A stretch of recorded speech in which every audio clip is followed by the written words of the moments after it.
ফিলিস্তিনে ইসরায়েলি হামলায় গাজার হোলি ফ্যামিলি চার্চের ক্ষত দেখে বিশ্বের নৈতিক বিবেক যেন হঠাৎ করেই জেগে উঠল। মার্কিন প্রেসিডেন্ট ডোনাল্ড ট্রাম্প সহ পশ্চিমা নেতারা দ্রুত তীব্র প্রতিক্রিয়া দেখালেন, কিন্তু সেই একই পৃথিবী গাজার ৫৮০টি মসজিদ একের পর এক ধ্বংসস্তূপে পরিণত হতে দেখেও নিঃশব্দ থেকে যায়।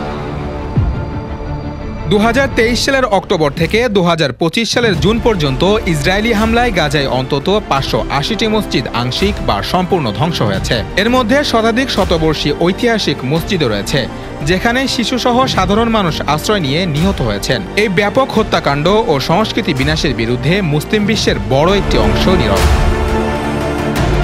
বিশেষ করে সৌদি আরব, যার শাসকেরা নিজেদের পবিত্র মক্কা মদিনার খাদেম দাবি করেন। ইসরায়েলের বর্বরতা ও গাজার ধ্বংসযজ্ঞের বিরুদ্ধে দৃশ্যমান কোনো শক্ত কূটনৈতিক প্রতিবাদ বা কার্যকর পদক্ষেপ নেননি তারা, বরং পশ্চিমা শক্তি ও অর্থনীতির সঙ্গে জড়িয়ে থাকা সৌদি রাজ পরিবারের অনৈতিক দাসত্ব আর জনগণকে জিম্মি করে রেখেছে। রাজারা আইসি জীবনযাপনে ব্যস্ত, যখন গাজার অসহায় মানুষ চোখের সামনে জীবন হারাচ্ছে। মধ্যপ্রাচ্যের এই দ্বন্দ্ব ও নীরবতার পেছনে রয়েছে গভীর রাজনৈতিক স্বার্থ এবং আরব শাসকদের স্বার্থপরতা। ফিলিস্তিনের স্বাধীনতা আজ প্রায় দুলছে, কিন্তু আরব বিশ্বের তীব্র প্রতিবাদহীনতা ফিলিস্তিনিদের প্রত্যাশাকে হতাশায় ভরিয়ে দিচ্ছে।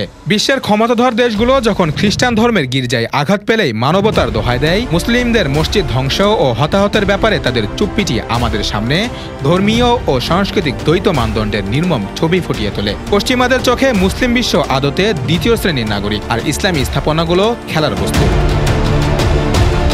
এই বাস্তবতা নিয়ে মুসলিম সমাজের মধ্যেও গভীর আত্মজিজ্ঞাসা চলছে। কেন আমরা এত বছর নীরব? কেন আমাদের কূটনীতি এত দুর্বল? কেন গাজার রক্তাক্ত মসজিদগুলো ভুলণ্ঠিত হচ্ছে অথচ আন্তর্জাতিক সম্প্রদায় নিস্তব্ধ?